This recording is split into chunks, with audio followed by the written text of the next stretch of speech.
All right, we won't make Keith do it quite yet. We'll let him come in later. What are some lines or words that you're kind of taking note of as to, okay, there might be something there that didn't see before? What did you say, like, when you read it? When I read it, I still, like, didn't make any connections, and it was just, like, it's just a weird poem. I don't know. Or not poem. Nursery rhyme. Like, I read through it, and I was like, whatever, and I just kept reading. But, like, Thank you for keep reading. Goose swoops down and plucks you out. Like the goose is McMurphy and plucks, especially.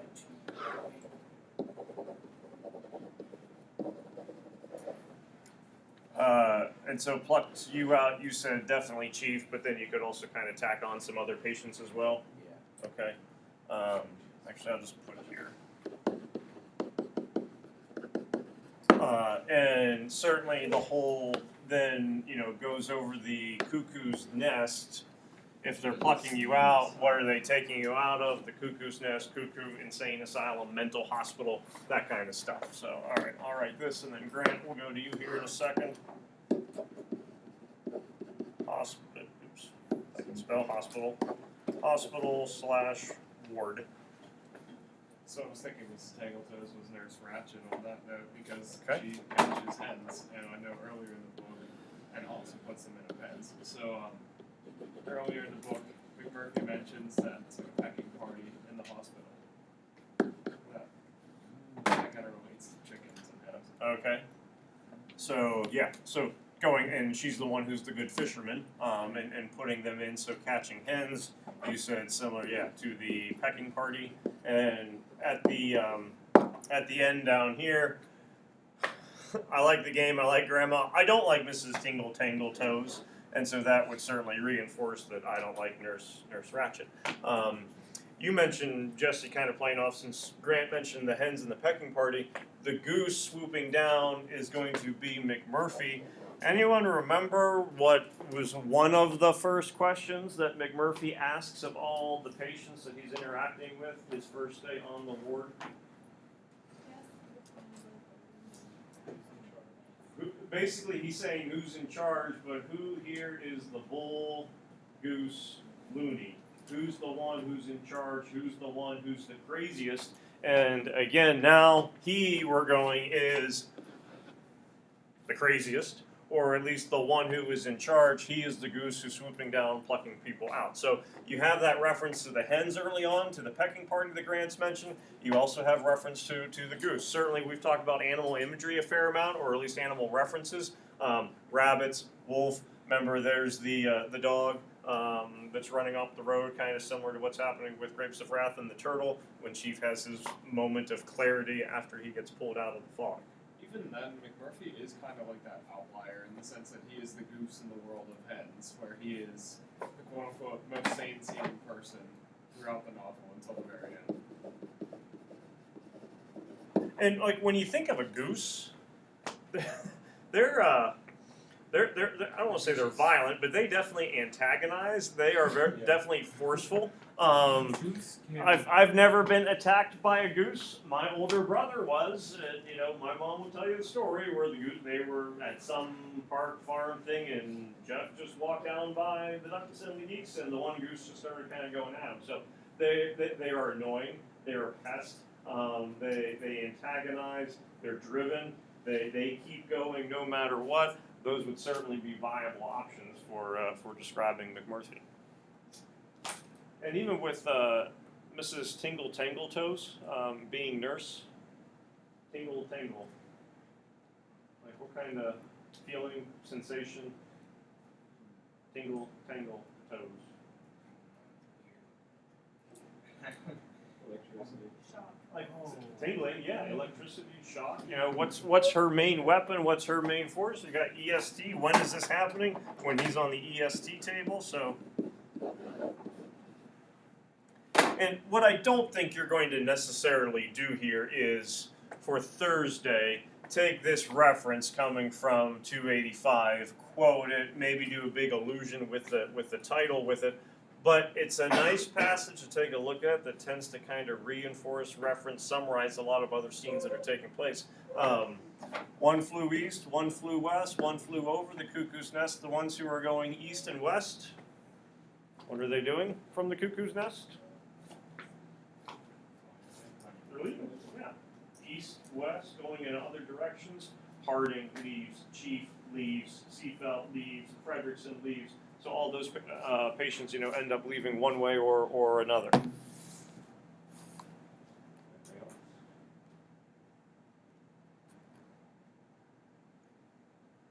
After this passage, within that same chapter, where a lot of other folks also kind of get a little bit stuck or what's going on, because again, he's having all these flashbacks.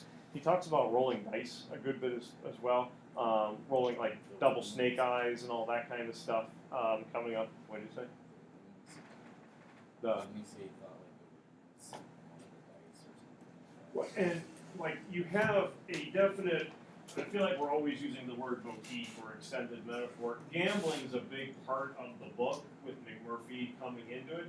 And in some ways, Chief here is starting to get more in touch with his past. It's a flashback. He has many of them, but this is probably one of his more lucid ones where you have like specific details that he's really kind of starting to remember. In some ways, Chief is kind of beginning to start to take a gamble. He's come out of the fog. He got in the fight in the shower scene with McMurphy for defending George. Whether he knows it or not, he's going to be leaving the ward kind of pretty soon. So McMurphy's the gambler. McMurphy's the one who's always kind of upping the stakes, upping the ante. Now Chief is kind of starting to slide over into gambling a little bit, where he's at least not playing it safe anymore. Maybe he's not putting his life on the line as much of the way as McMurphy has, but he's starting to kind of get a little bit more McMurphy in him as he gets ready to kind of do his little revolt that we have here at the end. Pretty good. I don't know if there's anything else.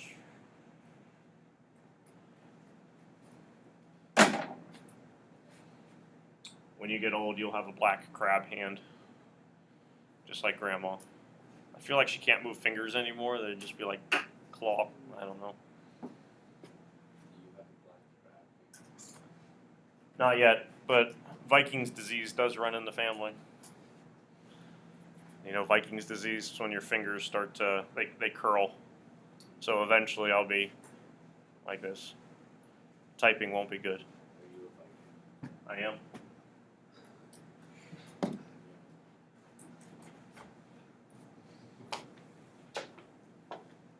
Strong Swede. Don't confuse me with a Norwegian. Dirty Norwegian. Good. All right, your theme sheet. You didn't fill anything in on the back for the whole one. Oh yeah, What was that? I don't know. Which I one? forgot about that one.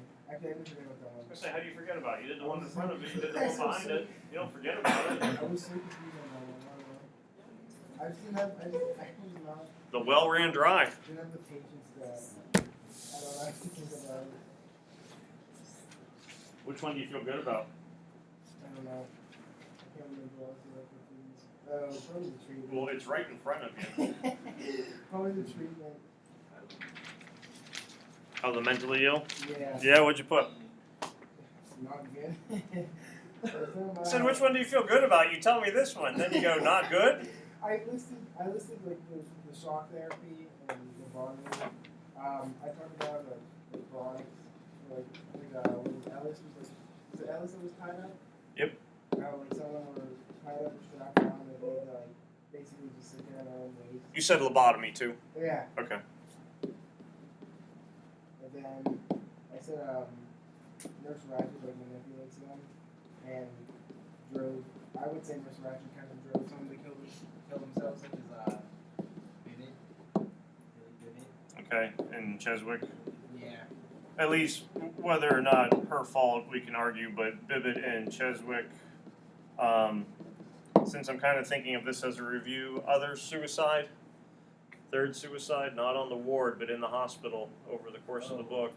Howler, whatever his name was. The Squalor, Squalor. Rawler, the Squalor. Yeah. Okay. Oh yeah, and then I talked about how I don't know if it's that many movement, but there's like 2 wards. There's a regular one and there's a disturbed one. Where they send them Mhm. in the same. And then And how does Nurse feel about her ward compared to like Disturbed? I don't know. Good. What do you mean by that exactly? In Big Nurse's mind, her ward, like what would be the difference between her ward and Disturbed? I mean, Disturbed. She thinks that they're more sophisticated than anything disturbed, because that's why they get sad if they misbehave. Okay, so you have the shock therapy that's going on in Disturbed. Her ward is much more cozy, warm, inviting. There's more freedom. So the idea about them being able to play cards or Monopoly in the tub room wouldn't be something that would be going on Disturbed or anything like that. Okay. Well, good list. It's not bad. I would say that the treatment, quote unquote, is situationally ironic in the sense that it does make the patients worse at the time, because like you're trying to conform within society, but they're being isolated from society.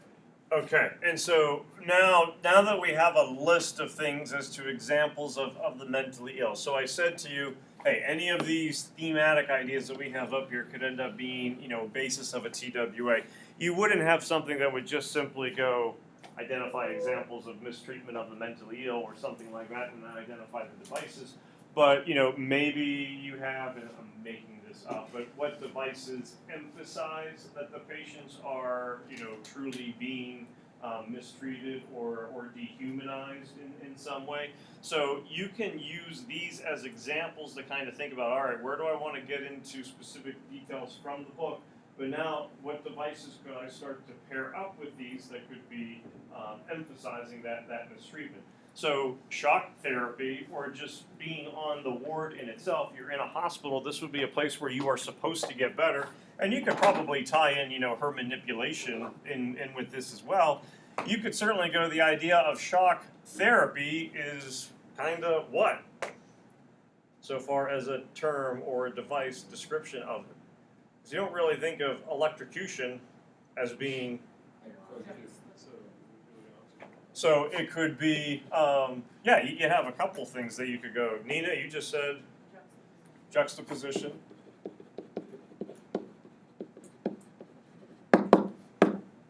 Grant, you used the O word. Okay. Emphasis on moron. I'm sorry, what? Emphasis on moron. Yeah. Heath, I don't know why he was looking at you when he said that. Okay.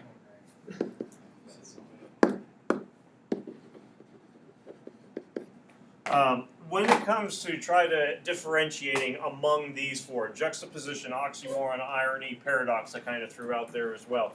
Juxtaposition is you're taking a look at terms that you normally wouldn't put together and the contrast that they create. So if you have words that normally wouldn't be associated, or ideas, characters, foil characters are a good example of juxtaposition. You put them in close proximity to one another, that's where you're going to have juxtaposition. So the idea of electric shock and therapy, not something that normally we would think about. Since it is a term, they're not necessarily opposites of one another in the same way that we have jumbo shrimp as with oxymoron, but you certainly still get that difference between the two. Ironic that they would think that the manipulation or the electricity would bring about health and well-being and benefits. You could definitely say it's going to be ironic. Paradox, remember, the big thing with paradox is you're going to have a contradiction, but that contradiction has to reveal a specific truth. So if you do go with something being a paradox, I don't know if this would be the example that you want to do it, and I threw the word out, not any of you, but if you go with paradox, you have to explain how the contrast, how the difference creates some kind of truth about the world. So 1984 with the slogans, there's certainly truth to those slogans, freedom is slavery and all that kind of stuff. So just make sure if you do go with that paradox idea that you have a truth that you're looking at, but certainly, at the very least, there's irony, definitely juxtaposition taking place with these examples that you have. I think one thing that folks could run into a little bit of trouble, you want to try to be as specific as you can with your characters. So And you were right, Heath. You know, Ellis, isn't he the guy that's up on the wall? You wouldn't want to have a situation where you go, Rawler is the guy on the wall. Ellis is the one who castrates himself and commits suicide upstairs on the latrine. It's not that you're completely wrong with events, but if you have the character switched, Chandler has them correct, it's certainly going to benefit him more than it would benefit you. Now, if you mix up, you know, Chief and McMurphy, we got some serious issues that would be taking place. I thought it was just one character. And then you go Big Chief. We are North Hills. 100. That's how you know. That's your creature. That's big chief. Device standpoint, what could you start kind of matching up with any of these folks? Or examples, not necessarily folks.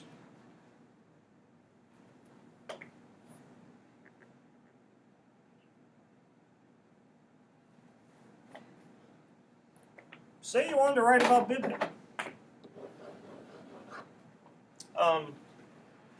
If we gave you a line from, like a quote from the book, how would you know it's Bibbit? Okay. So, from a language standpoint, because you're not going to...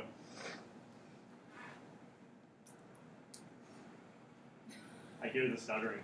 You're right. You're not going to hear it. How do you know he's stuttering? I'd call it, because you're looking at what? The sentence structure, the repetition of the sentence structure.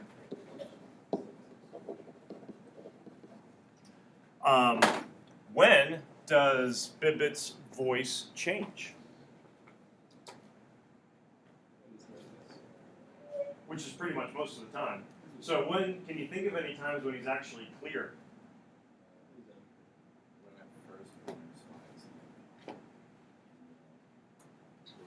The final party. Yeah, he's not stuttering at first until she mentions it. So when you're right. So when Nurse finds him and Candy, he is acting more grown up, more confident would probably be the best word for him.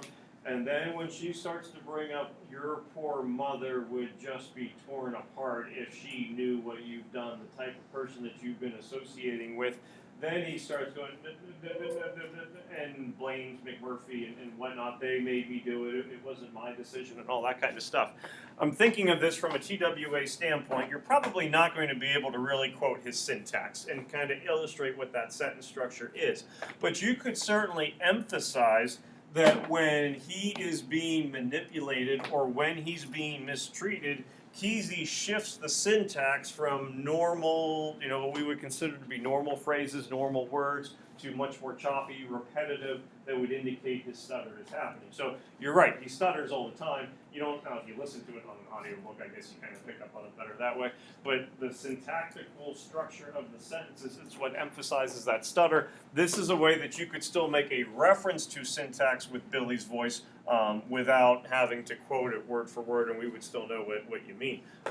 You know, even like a detail in itself of the use of his name, Bibbit. Why name him Billy Bibbit? You could say a couple things. It has that repetitiveness that we have going on there. And, you know, Billy as opposed to William, Billy sounds like a little kid. Which the way that Billy goes about his everyday life, he tends to be more of a little kid. I'm gonna be out on Thursday. What does it do today? I don't know. And so I'm gonna need to make up the which probably means tomorrow. Okay. Subtle reminder there for you. Thank you.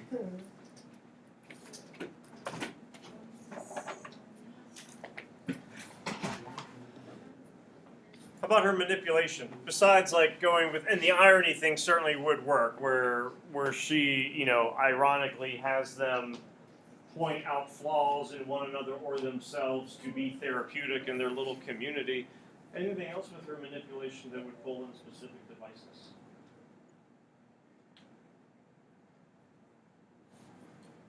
I'd say one of them we were kind of talking about earlier. I think Grant was the one who mentioned it with the nursery rhyme.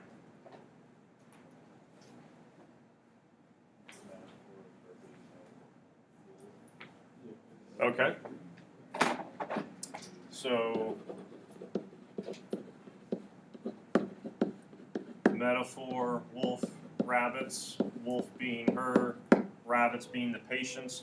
Along those same lines, you could also go with the pecking party. Someone asked a question, very good question, earlier in the day. Oh, would have been first period, I guess, since it was earlier. If I do something with animals, do I want to use animal imagery? Do I want to use animal metaphor, like as an extended metaphor? What was my wise answer? I didn't go quite that big. I mean, that would be a typical answer. Whatever works better. It's probably going to depend on what your other device is. So Megan decides that she wants to write about mechanical imagery. The expectation would be that you would have at least two distinct devices in your two-body paragraph. So if she's going with imagery for machine, we wouldn't want her going with imagery for animal. Even though you say mechanical imagery and then animal imagery, they're still the same device where you're going with imagery. So if you were to go, well, she is, represented as being a wolf, and you could even go with like that wolf in sheep's clothing idea that we threw out before. They are rabbits, they are meek. Pecking party, they're represented where they're just going to kind of pick at one another as McMurphy sees that they're doing. You're doing more of a symbolic, abstract representation, that's going to be metaphor. But if you already have some kind of metaphor that you're taking a look at, you would certainly be able to find some imagery examples as well. So it's not going to be it doesn't matter Heath, but it certainly could be influenced based on what some other choices are that you're making so that you don't end up having the repeat of the same device. We haven't mentioned it in here yet. Probably a device that I could see a lot of folks end up using at some point because it's certainly prevalent throughout the whole entire book.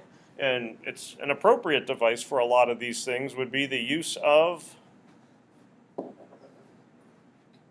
the spinning ball.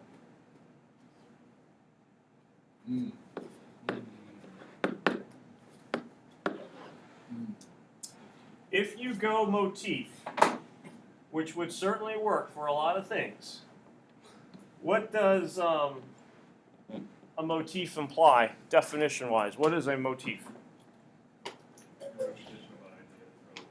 So it could be an idea, it could be a symbol, it could be a phrase, it could be any kind of image, but it's going to be recurring throughout the course of the novel. So and common motifs that we were mentioning earlier, laughter. What were some others? Thanks. Yeah, I mean, it could be as simple as the fog, because that one gets mentioned, or it could be machine. I'll just put combine, because then that could include machine, fog, all that kind of stuff. And then big chief, big nurse. Not really big chief, but we just say that. But certainly, yeah, when the hat's too small. So certainly size could end up being a motif. If Nina decides to write about the motif of laughter, and she goes, laughter plays an important part on the fishing trip that all the patients go on, what does she still have to do? Provide at least two examples of how laughter or size or the combine fog, whatever the case may be, provide at least two examples of how it keeps showing up over and over and over again. So in some cases you might be able to get 3 examples. So if you end up doing motif, and we talk about you need 2 examples per body paragraph, it's not that in one paragraph you would need to write about the motif of size and then he would also have to do motif of the combine. You could just pick one of them, and by having multiple examples of that same motif, you would be okay. You don't, just like with the imagery thing, want to base your whole response on motif. Let me do a paragraph about motif of laughter. I'll do a paragraph about motif of size. We'd still be looking for at least a second device at that point. So tomorrow we'll go over, what was one you didn't like? The desire for human dignity. So we'll definitely start with the ones that people don't feel confident about, so that we can hopefully make you feel better about those, then move on into the other ones. But I think what you'll start to see is there's some carryover among them, that an example you're using for one, there's probably a lot of ways that you'll be able to use it in another one as well.